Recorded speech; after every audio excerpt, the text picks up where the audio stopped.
ಬಾಲಿವುಡ್ನ cute couple Katrina Kaif ಮತ್ತು wiki Kaushal. ಬಿಳಿ ಬಣ್ಣದ ಉಡುಪಿನಲ್ಲಿ ಈ ಜೋಡಿ ತಮ್ಮವರ ಜೊತೆ ಆಡಿದ ಬಣ್ಣಗಳ ಆಟ ಎಲ್ಲರ ಗಮನ ಸೆಳೆದಿದೆ. ಇವರು ಸೋಷಿಯಲ್ ಮೀಡಿಯಾದಲ್ಲಿ ಹಂಚಿಕೊಂಡಿರೋ ಫೋಟೋ ಫ್ಯಾನ್ಸ್ ಮನಗೆದ್ದಿವೆ. ಎನರ್ಜೆಟಿಕ್ ಸ್ಟಾರ್ ವರುಣ್ ಧವನ್ ಯಾವತ್ತೂ ಜೋಶ್ನಲ್ಲಿ ಇರೋರು. ಈ ಬಾರಿಯೂ ತಮ್ಮ ಪತ್ನಿ ಜೊತೆ ಸೇರಿ ಹೋಳಿ ಆಚರಿಸಿದ್ದಾರೆ. ಸೋಷಿಯಲ್ ಮೀಡಿಯಾದಲ್ಲಿ ಫೋಟೋ ಹಂಚಿಕೊಂಡಿದ್ದಾರೆ. ಪರಮಸುಂದರಿ ಕೃತಿ ಸನೋನ್ ತಮ್ಮ ಕುಟುಂಬದವರ ಜೊತೆಗೂಡಿ ಬಣ್ಣಗಳ ನಡುವೆ ಸಖತ್ತಾಗಿ ಮಿಂಚುತ್ತಾ ಕೃತಿ ಎಲ್ಲರಿಗೂ ಹಬ್ಬದ ಶುಭಾಶಯ ಕೋರಿದ್ದಾರೆ. ಇವರ ಈ ಕಲರ್ಫುಲ್ ಫ್ಯಾಮಿಲಿ ಫೋಟೋಗಳು ಈಗ ಸೋಷಿಯಲ್ ಮೀಡಿಯಾದಲ್ಲಿ ನೋಡಬಹುದು. ಸದಾ ಲವಲವಿಕೆಯಲ್ಲಿರೋ ಮಸ್ತ್ ಗರ್ಲ್ ರವೀನಾ ಟಂಡನ್ ತಮ್ಮ ಕುಟುಂಬ ಮತ್ತು ಆಪ್ತರ ಜೊತೆ ಬಣ್ಣಗಳಲ್ಲಿ ಮೆಂದೆದ್ದಿರೋ ರವೀನಾ ಎಲ್ಲರಿಗೂ ಹಬ್ಬದ ಶುಭಾಶಯ ಕೋರಿ ಸಂಭ್ರಮಿಸಿದ್ದಾರೆ.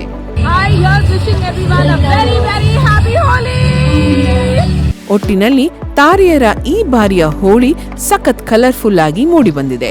ನಿಮ್ಮ ಫೇವರೆಟ್ ಸ್ಟಾರ್ ಹೋಳಿ ಪಿಕ್ ಯಾವುದು ಅನ್ನೋದನ್ನ ನಮಗೆ ಕಮೆಂಟ್ ಮಾಡಿ ತಿಳಿಸಿ. ಎಲ್ಲರಿಗೂ ಹೋಳಿ ಹಬ್ಬದ ಶುಭಾಶಯಗಳು. ಹೆಚ್ಚಿನ ಸಿನಿಮಾ ಅಪ್ಡೇಟ್ಸ್ಗಾಗಿ ಸಬ್ಸ್ಕ್ರೈಬ್ ಮಾಡಿ ನಮ್ಮ ಕನ್ನಡ ಮೋಜೋ 360.